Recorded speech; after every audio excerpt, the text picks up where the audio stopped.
Imagine what it would be like to travel back in time. Where would you go? What do you think you would see, hear, and smell?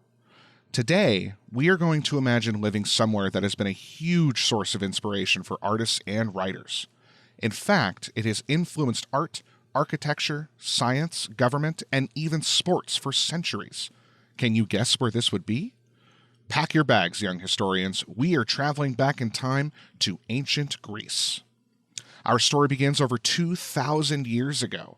At this time, ancient Greek cities were bustling with activity. People shopped in open markets to buy food, cloth, and decorated pottery. They might have picked up sweet figs or olives, which were used to make olive oil. In the marketplace, people often bumped into friends and caught up on the latest local news.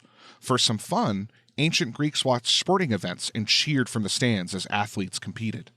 There were also plays that were performed in open-air theaters. In the evening, you might find people listening to music or singing loudly on the street with their friends. However, life in ancient Greece was quite different depending on who you were. Men and women, for example, lived very different lives. While men were out and about at the public markets and events, women lived more private lives. They spent a lot of their time at home. It's hard to know exactly what life was like for women in ancient Greece. You see, historians still don't have much information about women during this time. But the women we do know about make quite an impression. Some stories of famous women come from books that were written many years later by Greek authors. These books often retell the legends and stories of the past. One of these books was written by a man named Pausanias. He was fascinated by ancient Greece. In Pausanias' book, historians get a small but important piece of information. He mentioned a story about a brave woman. Her name was Hydna of Scione, and she was a talented swimmer. With the help of her father, Hydna would help take down a Persian fleet of ships. This is the story of Hydna of Scione and her legendary swim.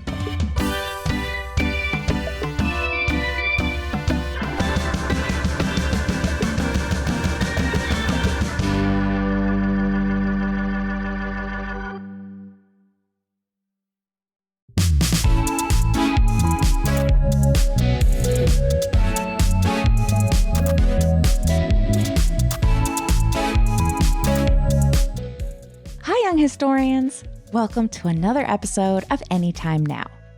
I'm Brooke, co-founder of Honest History. Today, we're going to talk about a very talented woman who made her mark on history and helped change the tide of an important war. We're very lucky to have this story about Hydna recorded. It's a story of courage, powerful kings, war, and at the center of it all, an incredible woman whose place has been cemented in history forever. As you listen to this story, think of how brave Hydna must have been to go into war and fight for her country. Also, think how important her story was to the Greek people. Her story was so important, it was recorded in writing during a time when many women's accomplishments were ignored and forgotten. We can learn a lot based on one person's story, and that's what we're here to discover today. So grab your snorkel and swimming gear because we're about to dive into the past.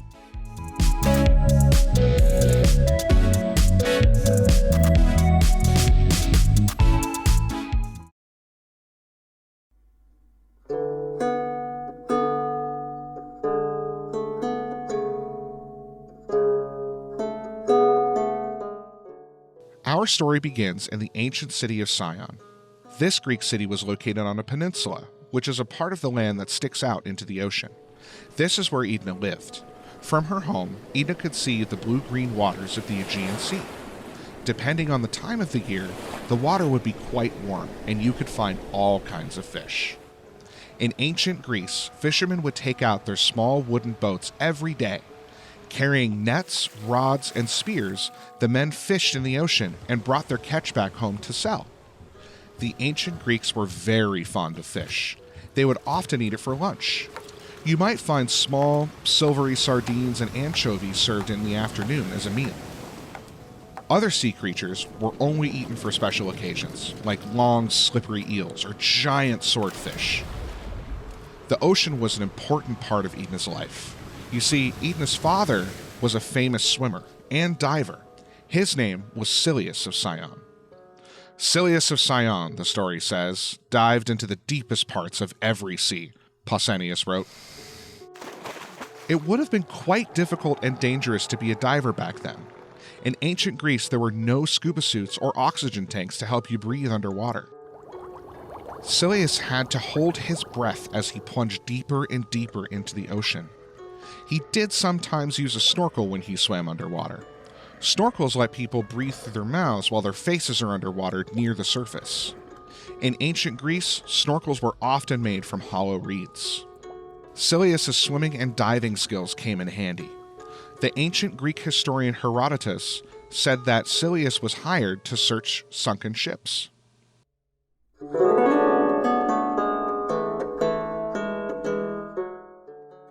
Only an expert diver would be able to explore these deep waters and uncover hidden treasure.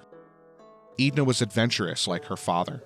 In ancient Greece, young girls were often trained in dancing, gymnastics, and music. Hydna likely learned all of these skills, but she had another talent too. When she was a child, her father trained her to swim. He also taught his daughter Hydna to dive, Pausanias wrote. As Hydna grew older, she became a talented swimmer and could dive deep into the ocean, just like her father. Now, Hydna lived during an interesting time. Scione, where Hydna was from, was controlled by the Greek state of Athens. By the time Hydna was a young girl, Athens had fought in many battles. Many of these battles were with the powerful Persian Empire. The Persian Empire, also called the Achaemenid Empire, was a huge empire that stretched from modern-day Pakistan into Turkey and all the way to Egypt. Many ancient Greeks had been living peacefully under foreign rule. But in 499 BCE, the Greek people who lived in Asia Minor rose up against the Persian leaders. Asia Minor is the place where the continents of Europe and Asia meet. Today, it is part of the country Turkey. The rebellion in 499 BCE was the first of many battles between the Greek city-states and the Persian Empire. The wars, which lasted for over 40 years, are known as the Greco-Persian Wars. When Hydna was alive, the Persian Empire was ruled by King Xerxes. By this time, the rebellious Greek city-states had been causing quite a bit of trouble for the empire. King Xerxes and his advisors devised a plan. The Persian Empire wanted to conquer the Greeks once and for all. For years, Xerxes plotted and prepared. During this time, he built up a huge army and navy, gathering ships and soldiers from across his empire. In 480 BCE, King Xerxes finally made his move. That year, the Persian Empire invaded Greece by land and sea. On foot, thousands of Persian soldiers marched towards Greece. And on the ocean, hundreds of wooden warships sailed through the water, carrying 200 men each. From the shore, you could hear the sound of the sailors as they heaved the long wooden oars in and out of the water. The Persian fleet was on its way. Now, the Greeks needed to work together to stop them. Athens and Sparta led the defense, but few other Greek city-states joined their side. Many chose to remain neutral, and some even gave in to King Xerxes.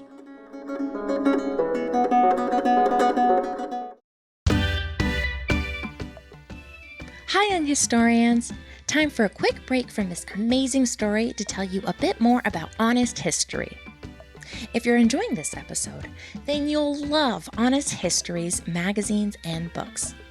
Each one is filled with important adventures through the past, like the story of Chen Yisao, a Chinese woman who commanded one of the largest pirate fleets in history, to Mansa Musa from Africa, one of the wealthiest people to ever live. You can pick up a copy or subscribe and receive 3 issues delivered straight to your doorstep every 3 months. Just go to honesthistory.co and use code ANYTIMENOW for a 10% discount. That's honesthistory.co and special promo code ANYTIMENOW. Okay, let's get back to the story.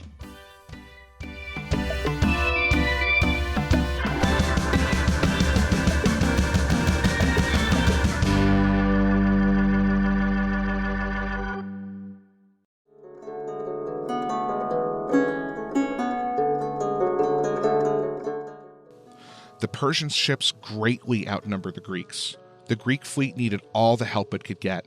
This is when Hydna and her father hatched a clever plan. What was their plan, you ask? I'll give you a hint. Swimming. The Persian ships were moored near Mount Pelion, a mountain that sits right beside the Aegean Sea.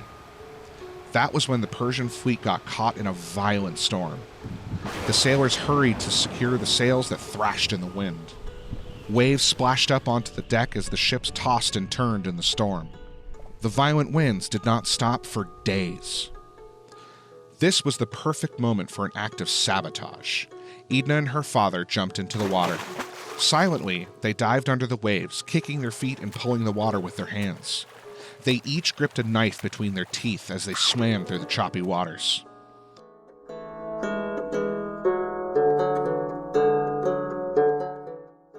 When they reached the boat, Hydna and her father took the knives out of their mouths. Each ship was tied with a rope to an anchor that rested on the bottom of the ocean floor. The ropes helped the boats stay in one place so they did not crash into each other. Using their knives, Hydna and her father cut the ropes, one by one. As the storm raged, the wind and water pushed the rocking boats towards the eye of the storm. Without the ropes to hold them in place, the ships crashed into each other. Many were damaged, and some even sank. The sailors likely panicked as they tried to stop the ships from crashing. They had not expected this surprise attack. Hydna and her father snuck away as quietly as they had arrived, diving back under the waves and swimming back to land. The Persian fleet was badly damaged. Would they be able to defeat the Greeks at the next battle? The Persian ships that survived sailed on to Artemisium, where they met the Greek fleet. For 2 long days, the ships battled one another. Both sides, the Greeks and the Persians, suffered heavy losses. It was not entirely clear who won that battle, but the Greeks had to put up a good fight. Finally, the Greek ships retreated and sailed towards the narrow straits of Salamis. They would stay there until they met the Persian fleet once again. But the Persians did not follow. They had other plans.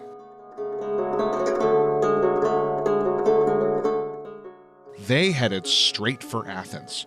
With torches in hand, the soldiers set the entire city on fire.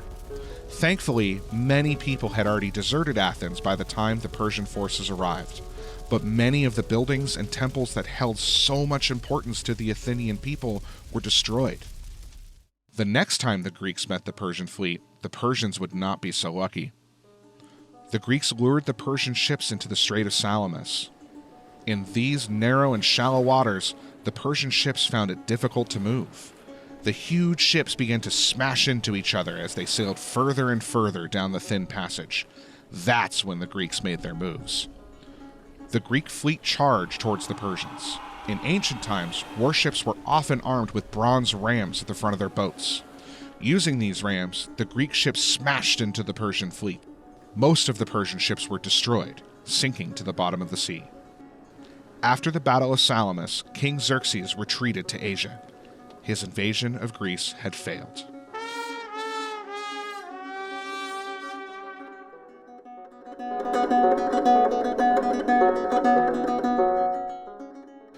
The heroic act of Hydna and Silius of Scione was not forgotten. According to the author Pausanias, the statues of Hydna and Silius were erected in Delphi. In return for their deed, Pausanias wrote, the Amphictyones dedicated statues of Silius and his daughter. This would have been a great honor. Delphi was one of the most sacred places in all of ancient Greece. Sadly, the statue of Hydna has not been found. If it had been at Delphi, where did it go? One theory proposes that it was stolen many years later. During the 1st century CE, the Roman Emperor Nero plundered many Greek statues, including, perhaps, the statue of Hydna. How important was Hydna and Silius' role in the Greco-Persian Wars? Did their surprise attack really destroy Persian ships? And did this help the Greeks during their next battles? These are the questions historians continue to ask. So much of Hydna's life is unknown. As far as we know, Pausanias is the only writer to mention her. This raises another question. Was this brave woman a real person? Or is Hydna only a legend? We may never be able to answer this question. Like many women from ancient Greece, her life and experiences are shrouded in mystery.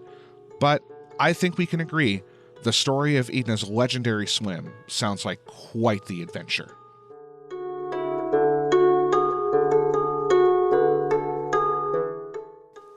Welcome back! How cool was this story?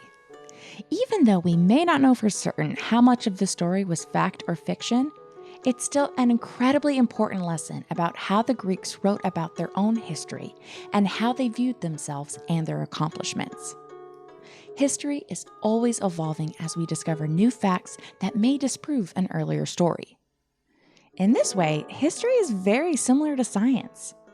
That's why it's so important to understand the sources behind every story. And it's also why we at Honest History are always encouraging you to do your own research. Don't just take someone else's word for it. Always try to verify facts from other sources if possible. That's all for now, but if you want to learn more about Hydna, Greece, and its incredible history, check out issue 17 of Honest History magazine and learn all about the Greek gods, the Trojan War, and so much more. See you all next time. This episode was hosted by Randall Lawrence and written by Heidi Coburn. Production was led by Arlo Weyerhaeuser. To learn more about this episode, including more about the host, visit us at honesthistory.co and follow along for updates on social media at Honest History.